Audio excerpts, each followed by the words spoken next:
The Longobards were a people who ruled most of the Italian peninsula between the 6th century and the 8th century. Not much remains of their time ruling the peninsula, but they have left a few interesting cultural buildings. This World Heritage Site is a series of 7 of those buildings, so let's go and have a look. Now behind me you can see the Church of Santa Maria, which is just outside the town of Castel Seprio in northern Italy.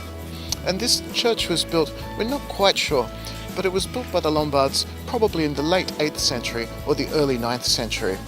And it's very unusual because it's an unusual layout, and inside there are magnificent Byzantine frescoes that have survived the centuries. Let's go and take a look.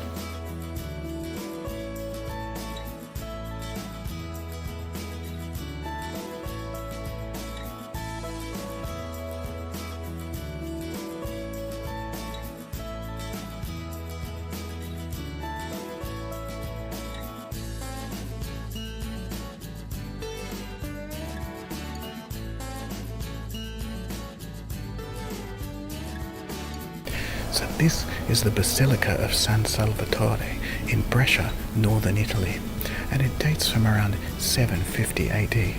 It's one of the Longobards' very important churches, and it's actually built on the top of Roman ruins, which is really cool.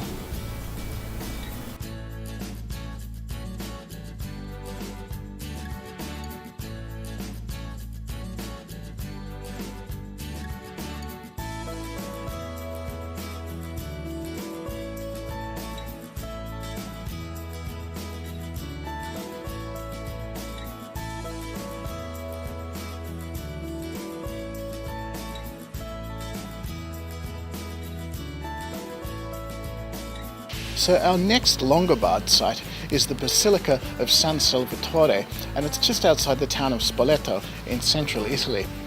Now, the original church you can see behind me dates back to the 4th or the 5th century, but the Longobards, when they arrived in central Italy, they renovated this church in the 8th century, turning it into the building that you can see today. What's fascinating is that the door frames are all repurposed Roman stones, complete with the decorations, and the facade is largely intact from the Longobard era. Now, unfortunately, it was quite heavily damaged during an earthquake in 2012, so we're not allowed to go inside, and most of the decoration in there has been lost.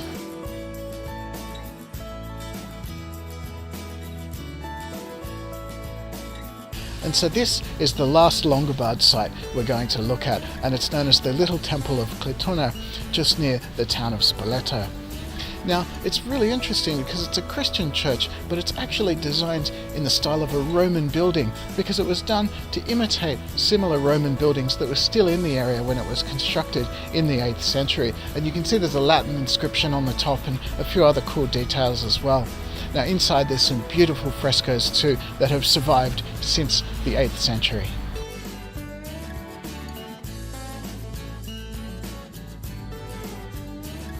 Well, it's been a fascinating World Heritage Site, this, because the Longobards are a people and a kingdom that I essentially knew nothing about before we started, and so to see their legacy scattered around Italy like this is quite interesting, and it's, been a real learning journey, I think. It's been a lot of fun too. But that's it from me. Thank you so much for watching. Don't forget to like and subscribe. I'm Joel on the road, and I'll see you at the next World Heritage Site.